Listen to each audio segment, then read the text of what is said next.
সুপ্রিয় দর্শক, আসসালামু আলাইকুম। সবাইকে স্বাগতম জানাচ্ছি আজকের গুরুত্বপূর্ণ সংবাদে। প্রথমেই জানিয়ে দিচ্ছি সংবাদ শিরোনাম। 1 এপ্রিল এমপিওভুক্ত শিক্ষকদের বদলি সফটওয়্যারে তথ্য সংগ্রহ শুরু। এদিকে ভারতীয় ভিসা চালু নিয়ে যা জানালেন প্রণয় ভার্মা। অপরদিকে ভিসা ছাড়াই বিদেশ ভ্রমণ, বাংলাদেশিদের জন্য 40টি দেশের তালিকা। আরও থাকছে অর্থসংকটে সরকার, নতুন পে স্কেল বাস্তবায়ন নিয়ে তৈরি হয়েছে অনিশ্চয়তা। এবং সবশেষে থাকছে শিক্ষক শিক্ষার্থী কর্মচারীদের অনুদান, আবেদন করুন এখানে। সব খবর সবার আগে জানতে আমাদের ইউটিউব চ্যানেলের সঙ্গেই থাকুন। ভিডিওগুলো মিস করতে না চাইলে এখনই আমাদের ইউটিউব চ্যানেল সাবস্ক্রাইব করুন এবং বেল বাটন ক্লিক করুন। বেল বাটন ক্লিক করার ফলে আপনার স্মার্টফোন বা কম্পিউটারে স্বয়ংক্রিয়ভাবে ভিডিওগুলোর নোটিফিকেশন পৌঁছে যাবে। 1 এপ্রিল এমপিওভুক্ত শিক্ষকদের বদলি সফটওয়্যারে তথ্য সংগ্রহ শুরু। এমপিওভুক্ত শিক্ষকদের বদলি কার্যক্রম ডিজিটাল পদ্ধতিতে পরিচালনার লক্ষ্যে তৈরি করা সফটওয়্যার আগামী 1 এপ্রিল মাঠ পর্যায়ে যাচ্ছে। এই সময় শিক্ষা প্রতিষ্ঠানগুলো থেকে প্রয়োজনীয় তথ্য সংগ্রহ করা হবে। ইতোমধ্যে টেলিটকের সঙ্গে চুক্তি করা হয়েছে। সোমবার শিক্ষা মন্ত্রণালয়ে এ সংক্রান্ত সভা শেষে এসব সিদ্ধান্তের কথা দৈনিক শিক্ষা.কমকে জানিয়েছেন একাধিক কর্মকর্তা। শিক্ষা মন্ত্রণালয়ের সংশ্লিষ্ট সূত্র জানিয়েছে, এমপিওভুক্ত শিক্ষক ও শিক্ষা প্রতিষ্ঠানের তথ্য সমন্বয়ের জন্য একটি বদলি সফটওয়্যার তৈরি করা হয়েছে।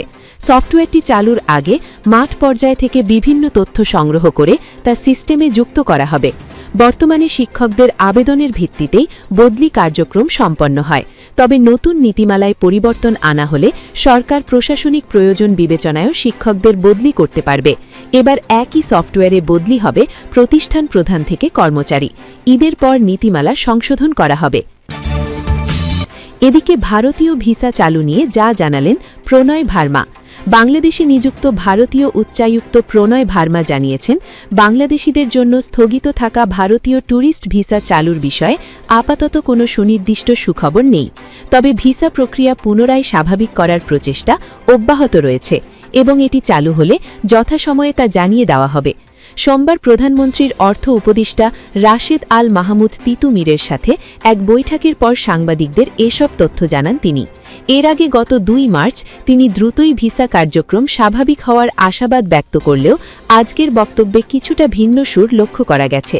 বৈঠকের আলোচ্য বিষয় সম্পর্কে প্রণয় ভার্মা বলেন, ভারত ও বাংলাদেশের মধ্যে বিদ্যমান ক্রস বর্ডার পাওয়ার এবং এনার্জি কানেক্টিভিটি নিয়ে বিস্তারিত আলোচনা হয়েছে। দুই দেশের অর্থনীতিকে শক্তিশালী করতে এই সংযোগগুলো আরও বেগবান করার ওপর জোর দেওয়া হয়েছে। এছাড়া চলমান বিভিন্ন দ্বিপাক্ষিক প্রকল্প এগিয়ে নেওয়ার বিষয়েও তারা একমত হয়েছেন। ভারতের ভিসা ইস্যুটি নিয়ে কাজ চললেও তা ঠিক কবে নাগাদ শুরু হবে সেই বিষয়ে তিনি কোনো নির্দিষ্ট তারিখ উল্লেখ করেননি। অপরদিকে ভিসা ছাড়াই বিদেশ ভ্রমণ, বাংলাদেশিদের জন্য 40টি দেশের তালিকা। ভ্রমণ পিপাসুদের জন্য বিদেশ যাত্রা এখন আগের চেয়ে অনেক সহজ। ভিসা প্রক্রিয়ার দীর্ঘসূত্রতা ও খরচ এড়িয়েই বাংলাদেশের নাগরিকরা বেশ কিছু দেশ ঘুরে আসতে পারেন। আন্তর্জাতিক বিমান পরিবহন সংস্থার তথ্য অনুযায়ী হেনলি পাসপোর্ট ইন্ডেক্সে বাংলাদেশি পাসপোর্টের অবস্থান এখন এমন এক পর্যায়ে যা বেশ কিছু দেশে অবাধ যাতায়াতের সুবিধা দেয়। বাংলাদেশি পাসপোর্টের বর্তমান সক্ষমতা সর্বশেষ সূচকে অনুযায়ী বাংলাদেশি পাসপোর্টধারীরা বিশ্বের প্রায় 40টি দেশে আগে থেকে ভিসা না নিয়ে অর্থাৎ ভিসা মুক্ত অথবা অন অ্যারাইভাল অর্থাৎ গন্তব্যে পৌঁছে ভিসা সুবিধার আওতায় ভ্রমণ করতে পারেন। দেশভেদে এই সুবিধার আওতায় সাধারণত 28 দিন থেকে 90 দিন পর্যন্ত অবস্থানের অনুমতি পাওয়া যায়। এশিয়ার জনপ্রিয় গন্তব্যসমূহ। এশিয়ার অভ্যন্তরে এমন কিছু দেশ রয়েছে যেগুলো প্রকৃতি ও সংস্কৃতির জন্য বিশ্বখ্যাত। বাংলাদেশিরা সহজেই যেতে পারেন এমন কয়েকটি দেশ হল ভুটান ভিসামুক্ত, ইন্দোনেশিয়া অন অ্যারাইভাল, মালদ্বীপ অন অ্যারাইভাল, নেপাল ভিসামুক্ত, শ্রীলঙ্কা ইটিএ বা অন অ্যারাইভাল সুবিধা। এশিয়ার বাইরে ভ্রমণের সুযোগ শুধুমাত্র এশিয়া নয়, আফ্রিকা ও দক্ষিণ আমেরিকার কিছু দেশেও বাংলাদেশিরা সহজ ভিসা সুবিধায় ভ্রমণ করতে পারেন। উল্লেখযোগ্য কয়েকটি দেশ হল কেনিয়া, আফ্রিকা, বলিভিয়া, দক্ষিণ আমেরিকা, কোমোরোস দ্বীপপুঞ্জ, British Virgin Islands, Cape Verde. ভ্রমণের আগে প্রয়োজনীয় প্রস্তুতি। ভিসা না লাগলেও আন্তর্জাতিক ভ্রমণের ক্ষেত্রে কিছু সাধারণ নিয়ম অবশ্যই পালন করতে হয়। 1. পাসপোর্টের মেয়াদ অন্তত 6 মাস থাকা জরুরি। 2 ফিরতি টিকিট, বিমানবন্দর ইমিগ্রেশনে অনেক সময় ফিরতি টিকিট বা রিটার্ন টিকিট যাচাই করা হয়। 3 হোটেল বুকিং, ভ্রমণের সময় কোথায় থাকবেন তার প্রমাণ বা হোটেল বুকিং কপি সাথে রাখা নিরাপদ। 4 ডলার এন্ডোর্সমেন্ট, ভ্রমণের জন্য পর্যাপ্ত বৈদেশিক মুদ্রা বা ক্রেডিট কার্ড সাথে রাখা প্রয়োজন। ভ্রমণের চূড়ান্ত প্রস্তুতির আগে সংশ্লিষ্ট দেশের দূতাবাসের ওয়েবসাইট থেকে সর্বশেষ নিয়মাবলী যাচাই করে নেওয়া বুদ্ধিমানের কাজ হবে।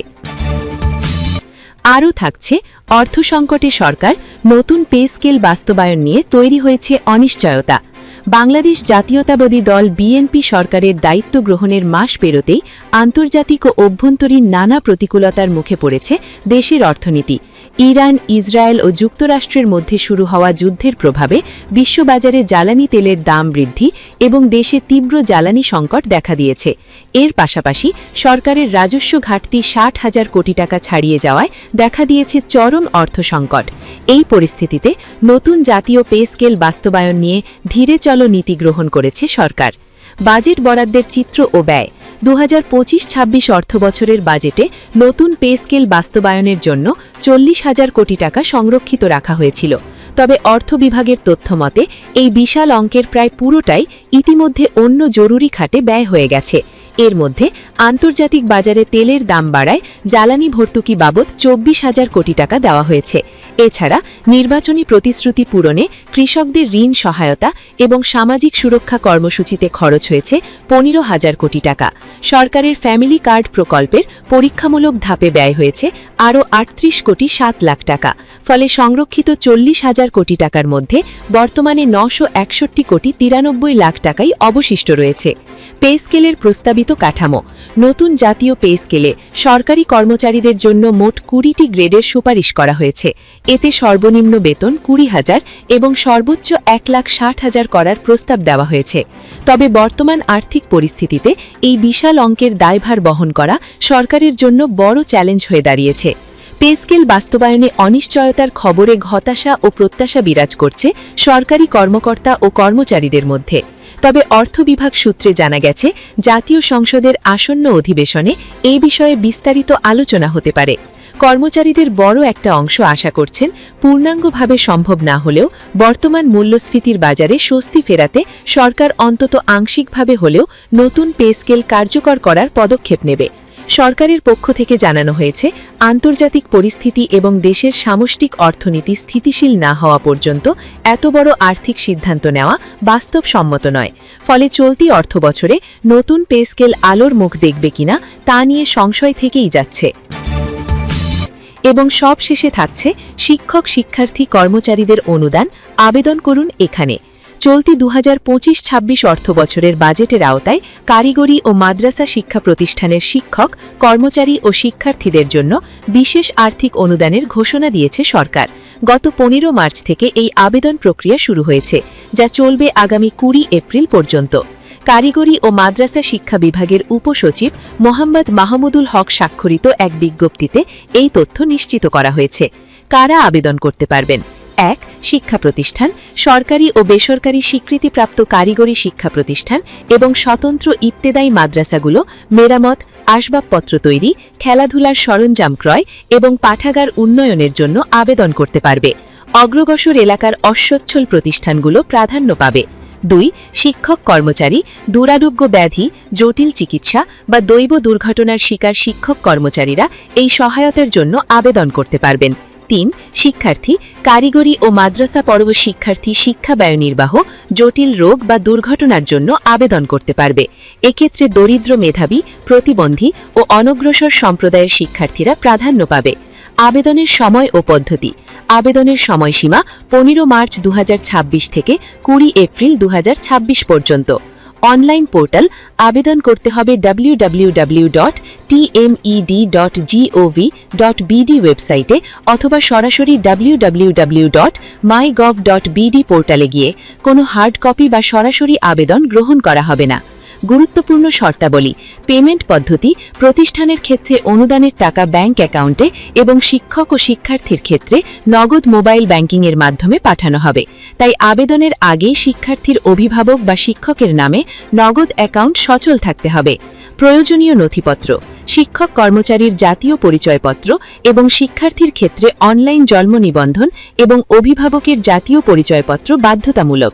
প্রতিবন্ধী বা তৃতীয় লিঙ্গের ক্ষেত্রে সংশ্লিষ্ট সরকারি সনদ সংযুক্ত করতে হবে। অযোগ্যতা: যারা গত 2024-25 অর্থবছরে অনুদান পেয়েছেন তারা চলতি বছর আবেদনের যোগ্য হবেন না। প্রত্যয়নপত্র: শিক্ষক বা শিক্ষার্থীর আবেদনের ক্ষেত্রে সংশ্লিষ্ট প্রতিষ্ঠান প্রধানের প্রত্যয়নপত্র অবশ্যই আপলোড করতে হবে। প্রাপ্ত আবেদনগুলো জেলা পর্যায়ের কমিটি যাচাই বাছাই করবে। এরপর 15 মে 2026 তারিখের মধ্যে চূড়ান্ত তালিকা মন্ত্রণালয়ের সচিবের কাছে পাঠানো হবে। নির্ধারিত সময়ের পর কোনো আবেদন গ্রহণ করা হবে না।